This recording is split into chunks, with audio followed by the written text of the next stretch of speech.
રાજકોટના સન્માનીય કલેક્ટર સાહેબે હમણાં થોડા સમય પહેલા પત્રકાર પરિષદ કરી હતી અને જેમાં રાજકોટ જેતપુર 6 લેન હાઈવેમાં લોકોને પડતી હાલાકીઓ મામલે એક જાહેરાત કરી છે કે જે બંને ટોલ પ્લાઝાઓમાં છે એ કેન્દ્ર સરકારના નિયમ પ્રમાણે 75% ટોલની ફીમાં ઘટાડો કરવામાં આવ્યો છે, પરંતુ તેમાં થોડી ઘણી ગેરસમજણ છે. હમણાં જ અમારે રાજકોટના કલેક્ટર શ્રી સાહેબ જોડે વાત થઈ છે અને નેશનલ હાઈવે ઓથોરિટીના જે પ્રોજેક્ટ ડિરેક્ટર છે એમની જોડે થોડી વાત થઈ છે.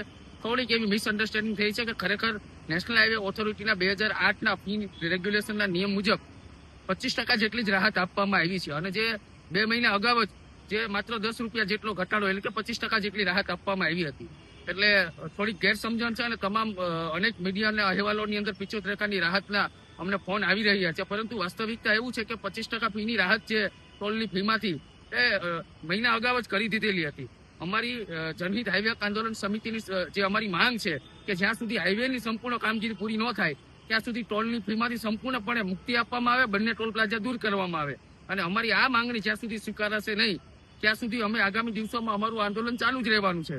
2 દિવસ અગાઉ અને અઠવાડિયા પહેલા જયારે અમારી સમિતિએ વિરોધો કર્યા હતા ત્યારબાદ દિલ્હીના નેશનલ હાઈવે ઓથોરિટીના ચેરમેન પોતે આ બાબતની અંદર અંગત રસ દાખવી રહ્યા છે. રાજકોટના કલેક્ટરે ખૂબ ગંભીરતાથી સંબંધિત વિભાગો પાસેથી કામ કઢાવી રહ્યા છે.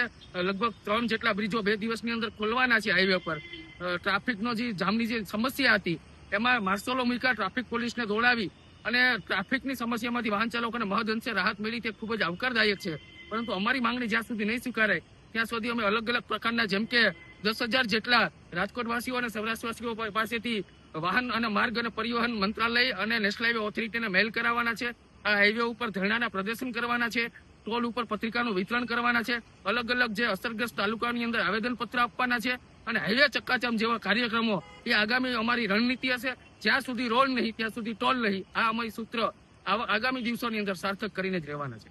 સાંજ સમાચાર ફેસબુક પેજને લાઇક કરો, વિડીયો શેર કરો અને વધુ વિગતવાર સમાચાર માટે sanssamachar.net વિઝિટ કરો.